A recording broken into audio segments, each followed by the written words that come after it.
प्रिय छोराछोरी, हजुर आज तिमीहरूलाई मैले बुवा आमा हुँदा कस्तो हुँदो रहेछ अनि बुवा आमा नहुँदा कस्तो रहेछ भनेर बुवा आमाको महत्त्व र महिमाको विषयवस्तुमा थोरै चर्चा गर्न गइरहेको छु। यहाँ मैले हातमा दुईटा सुन्तला लिएको छु। एउटा फोकेको सुन्तला छ, एउटा नफोकेको सुन्तला छ। यो नफोकेको सुन्तला भनेको बुवा आमा भएको, यो फोकेको सुन्तला भनेको बुवा आमा नभएको। जसमध्ये मैले बुवा आमा भएको सुन्तलालाई यो गिलासमा भएको पानीमा मैले छोडिदिन्छु। छोडिदिँदाखेरि के भयो, यो बोक्रासितको नफोकेको सुन्तला पानीमा के भयो, उत्रियो। तर यो फोकेको सुन्तला यो गिलासमा राख्दाखेरि यो के हुन्छ, डुब्छ।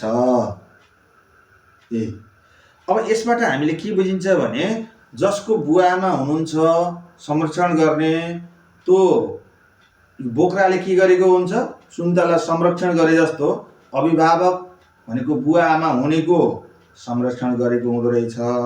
बुवा आमा नभएको सुन्तला जस्तै बोक्रा नभएको सुन्तला के हुँदो रहेछ, पानीमा डुब्दो रहेछ। यसबाट हामीले के बुझ्न खोज्यौँ भने जसको बुवा आमा हुनुहुन्छ उसले माया ममता स्नेह सद्भाव पाएको हुँदो रहेछ। गल्ती कमजोरी हुँदाखेरि उसलाई के हुँदो रहेछ, संरक्षण गर्ने मान्छे हुँदो रहेछ। जसको बुवा आमा हुँदो रहन्छ नि उसलाई के हुँदो रहेछ, संरक्षण गर्ने मान्छे हुँदो रहन्छ। ऊ नराम्रो अवस्थामा उसलाई जोगाउने मान्छे कोही पनि हुँदो रहेछ। जसरी फोकेको सुन्तला डुब्यो, बोक्रो भएको सुन्तला के भयो, उत्रियो। बोक्रो भएको सुन्तला भनेको अभिभावकले संरक्षण गरेको र बोक्रो नभएको भनेको अभिभावकले संरक्षण नगरेको।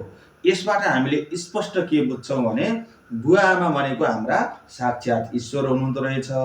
त्यसकारणले बुवा आमाका कुरा काट्ने, बुवा आमाले भनेको नमान्ने जस्ता काम गर्नु हुँदो रहेछ। त्यसकारणले हामीले अब बुवा आमा भनेका हाम्रा साक्षात ईश्वर हुन् भन्ने कुरालाई हामीले स्पष्ट बुझ्न सक्यौँ। हो, बुवा आमा को रहेछ, हाम्रो साक्षात ईश्वर। साक्षात ईश्वर।